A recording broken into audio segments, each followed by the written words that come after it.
Oke, selamat pagi semuanya.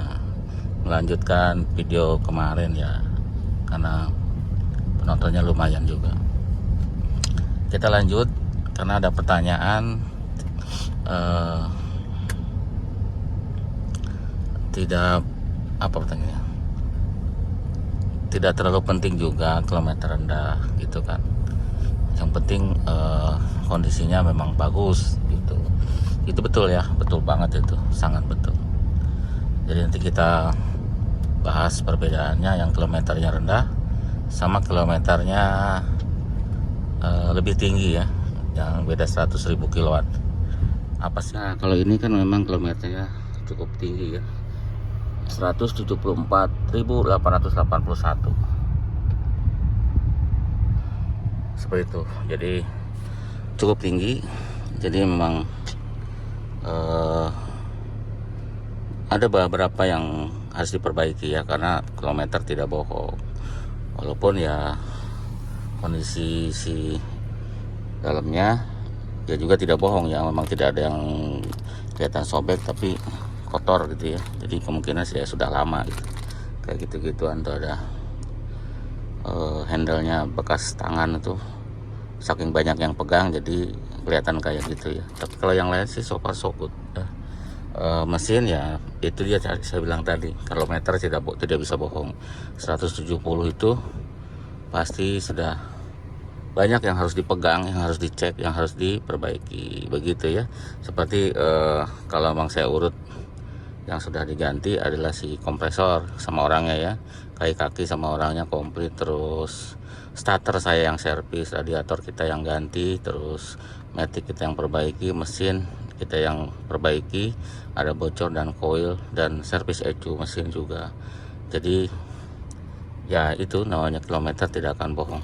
Seperti di sini aja ada tombol-tombol yang sering dipencet, jadi sering ada mengelupas ya.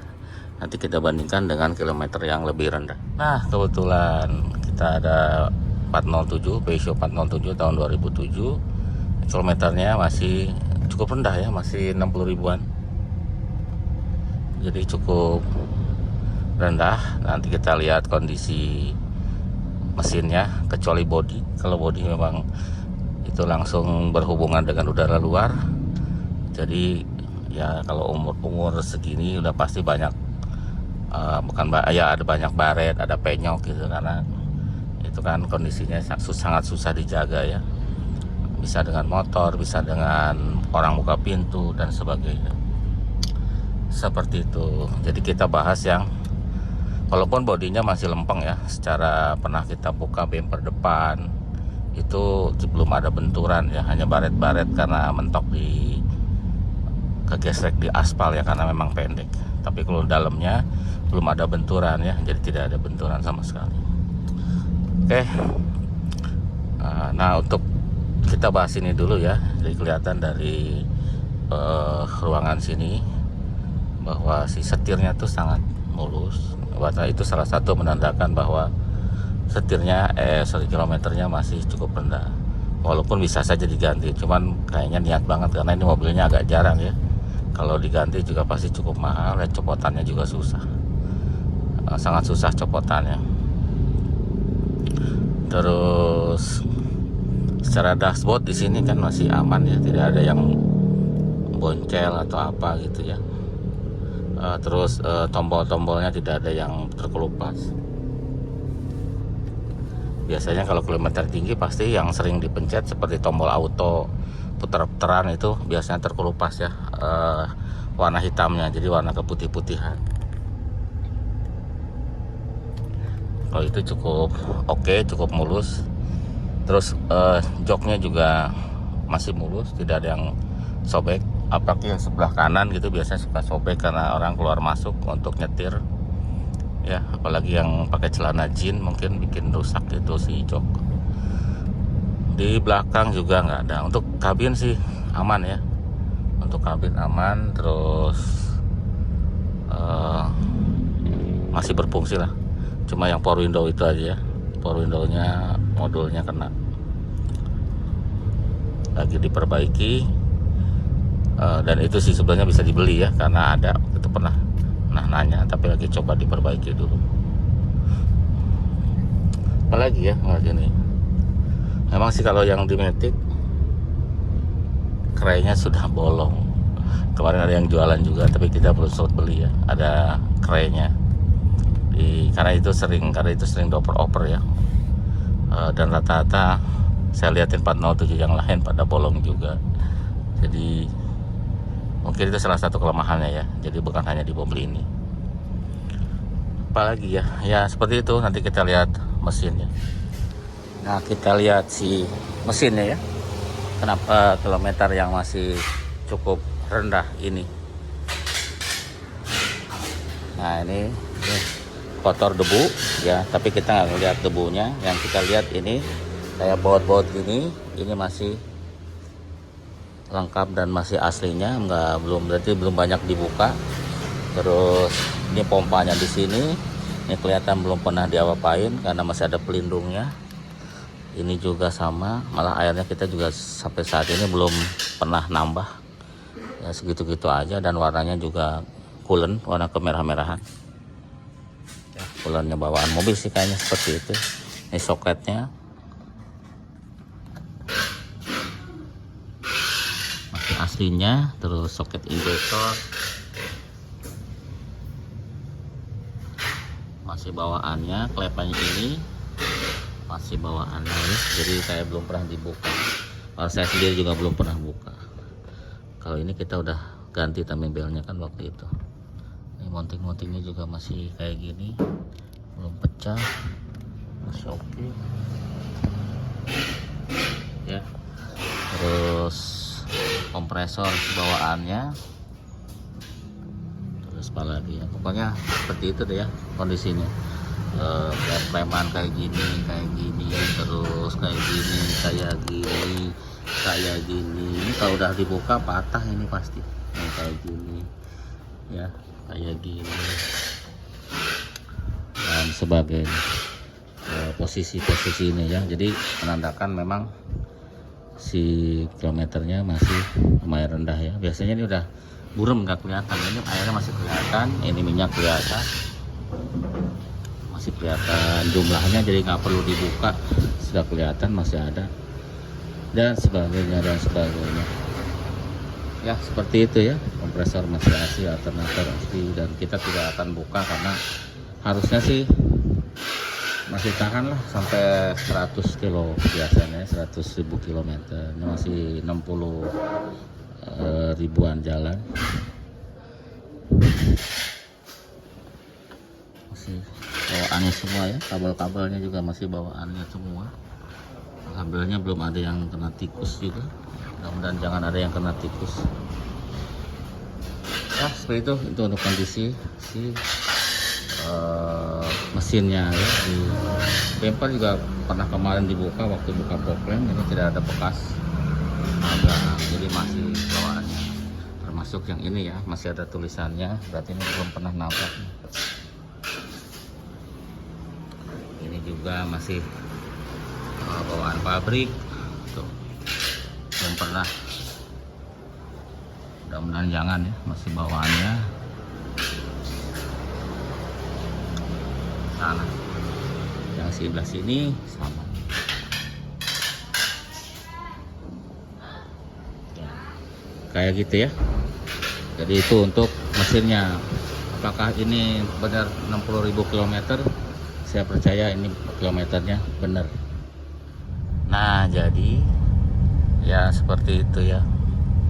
Pasti ada bedanya antara kilometer yang rendah dan kilometer yang tinggi. Tidak bisa dibohongi dari kondisi mesin, terutama mesin ya. Kalau mesin tuh agak sulit untuk dibohongi. Kalau kilometernya sudah tinggi ya dia kelihatan gitu. Dan biasanya di pintu-pintu atau yang orang sering pegang ya, seperti tombol AC atau setir atau pintu, itu pasti kelihatan seperti itu. Jadi kalau memang nanti ada yang mobil yang kilometer rendah ya alhamdulillah, tapi tetap dipastikan mesinnya benar nggak sesuai dengan kilometernya gitu. Takutnya nggak sesuai, Mungkin kalau mobil Eropa sih agak sulit untuk yang udah ini ya, udah digital, diturunin tuh agak sulit. Tapi kalau yang analog gitu masih bisa kemungkinan. Kalau analog, kalau sekarang kan digital, agak sulit ya. Mungkin adalah orang jago yang nurunin itu. Tapi kalau mobil Eropa memang niat banget gitu kan, karena soalnya kan kalau ada elektronik terus dipelajari, berarti dia niat sekali untuk turunin. Jadi kita juga harus cek di knalpot ya. Itu knalpot itu kan kada gas buang ya. Kalau memang sudah problem ya, biasanya suaranya tidak rata di knalpotnya, atau baunya terlalu nyengat, atau berasap, baik putih atau baik hitam gitu, nggak boleh ya. Jadi knalpot ya, gas buangnya harus dicek itu. Nah, untuk kayak ini mahal juga ya, yang saya bilang waktu itu di video pertama, kayak central lock harus jalan, power window. Tapi kalau tahu masalahnya di mana dan harganya berapa, itu lain hal ya. Mungkin bisa diestimasi kalau itu ya, takar lah rupiahnya. Takutnya yang lebih parah dari itu. Jadi central lock kan, kayak central lock itu kan dia dari modul juga ya, dari BSI. Servis BSI kan lumayan mahal ya, tapi kadang-kadang ya harus ganti. Mungkin central lock juga kalau mau beli sekarang itu dari BSI, atau wiper juga gitu ya. Kalau mati takutnya BSI-nya problem ya, jadi kayak gitu ya. Karena sekarang kan sentralisasi modul ya, jadi dalam satu modul itu buat kemana-mana. Jangan dianggap remeh ya kalau untuk yang tipe multiplex. Tapi kalau yang belum multiplex seperti 38, 406, 306 itu satu persatu itu mah ya, masih modulnya terpisah-pisah. Nah, si instrumen juga kalau bisa dilihat ya normal nggak gitu, karena kalau bensin nggak naik atau apa, perbaikan juga lumayan ya, kadang berhasil kadang enggak loh itu. Dan kalau beli copotan juga sekarang harganya mahal, harus buat kalkulasi aja ya, buat estimasi, maksudnya buat estimasi perbaikan gitu. Makanya tadi dibilang di video kemarin, saya bilang kalau beli mobil harus ada cadangan uang untuk perbaikan ya, karena pasti ada aja lah, nggak mungkin nggak ada. Pasti kan orang sebelumnya mungkin diabaikan, tapi kan kalau pemilik baru pengen semuanya normal berjalan gitu. Jadi harus ada uang cadangan ya untuk perbaikan. Tergantung ya berapanya. Kalau untuk tenang ya antara mungkin 10 juta 20 juta gitu ya, biar tenang untuk perbaikan. Kecuali kalau memang apa sebutannya, perbaikannya dicicil gitu, kayak mobil 308 si Urip ya, memang benar-benar dicicil, tapi dijumlahin sama aja udah 15 jutaan kali itu. Ada ya Bu? Iya, 15, kata nyonya lebih malah ya, antara 15 juta sampai 20 lah diantaranya. Karena kita nggak hitung ya apalagi dan kita hitung dengan jasa gitu kan. Anggap aja kita beli mobil dan harus perbaiki di bengkel gitu ya, jadi harus dihitung seperti itu. Nah, kan suka ada yang nanya juga, buat yang pemula katanya mobil Pisu apa ya. Sebenarnya tidak direkomendasikan ya untuk pemula, karena mobil apapun Pisu itu harus orang yang siap gitu ya, siap mental, siap biaya, siap cari-cari spare part. Jadi sebaiknya ya kalau masih pemula mendingan cari mobil Jepang aja ya, sambil belajar mobil Jepang dulu. Nanti kalau sudah hatam, sudah tahu, baru nanti meningkat ke mobil Eropa ya. Kalau saran saya ya terserah, itu kan keputusan ada di tangan masing-masing. Nah, kalau ada juga pertanyaan gini, katanya kalau apa aja yang harus dicek gitu ya. Ya, yang udah harus dicek seperti tadi ya, yang knalpot tadi sudah saya bahas, suspensi atau apa, harus tes jalan lah yang pasti ya. Harus tes yang jalan yang jauh, yang panas saat panas hari, siang hari gitu, ke tol ya, apalagi yang matic kan harus di tol untuk supaya tahu gigi empatnya masuk apa enggak ya, suhunya panas apa enggak. Terus ya itu yang sering diperhatiin ya, suhu mesin. Nah, suhu berapa sih yang normal? Normal sih 90 ya, 90 ya, lewat dikit mungkin kayak ini nih 92 nih ya, lewat dikit dari 90, tapi segitu-gitu aja. Saya rasa sih nggak apa-apa ya, karena memang dari awal kayak gitu. Jadi kalau lebih dari itu saya rasa ada masalah. Jadi harus ya, soalnya kalau memperbaiki panas juga mahal. Boleh dibatalkan atau boleh dimasukin ke estimasi gitu, estimasi berapa juta untuk perbaikan suhu yang panas begitu ya. Jadi terserah aja gitu ya. Semakin banyak PR-nya ya semakin mahal gitu. Kalau bisa cari yang PR-nya sedikit. Kalau memang tidak ada, kan tidak mungkin tidak ada PR, mungkin ada, tapi cari yang minimal mungkin ya PR-nya. Untuk tahu misalkan mesinnya masih standar apa enggak, tinggal di browsing ya, banyak sekarang. Misalkan mesin 306, 307, 406, lihat aja browsing di Google gitu kan, ada mesin yang standar, oh seperti ini. Kalau ada yang di luar itu berarti tidak standar ya, memang harus gitu ya. Yang paling pasti ajak montir ya, yang montir yang tahu mobil tersebut, tahu kalau aslinya seperti apa. Dia pasti oh ini udah ada modifikasi, dan pastikan jadi nggak jadi dibayar montirnya. Kalau sekarang kan ada jasa inspeksi ya, ada di apa namanya sih nggak tahu. Mungkin kalau klik di Google jasa inspeksi, banyak nongolnya perusahaan yang bergerak di bidang inspeksi mobil ya kan. Termasuk kalau nggak salah yang ya Astra juga ada kalau nggak salah. Jadi ya itu ada tarifnya ya. Dia hanya ngecek kondisinya seperti ini. Jadi tidaknya tergantung yang pelanggannya apa, konsumennya ya, atau ya itu yang mau belinya. Tapi udah ada gambaran, ini yang rusak, ini bocor, ini oblak, biasanya begitu. Ini ada karat, ini bekas tabrakan. Pasti di inspeksi itu lebih jelas karena dia kan lebih pakarnya ya, memang dikhususkan. Sampai dia juga punya alat untuk pengecekan akinya sudah berapa persen kekuatannya.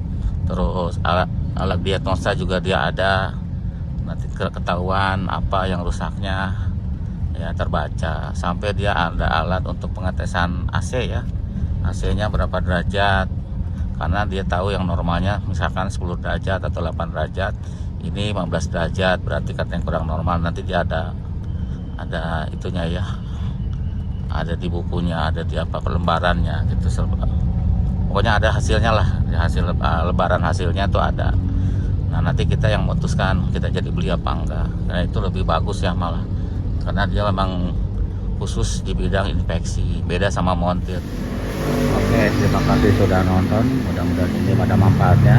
Terima kasih sudah ngikutin terus Kamil Motor. Sampai jumpa lagi di video berikutnya.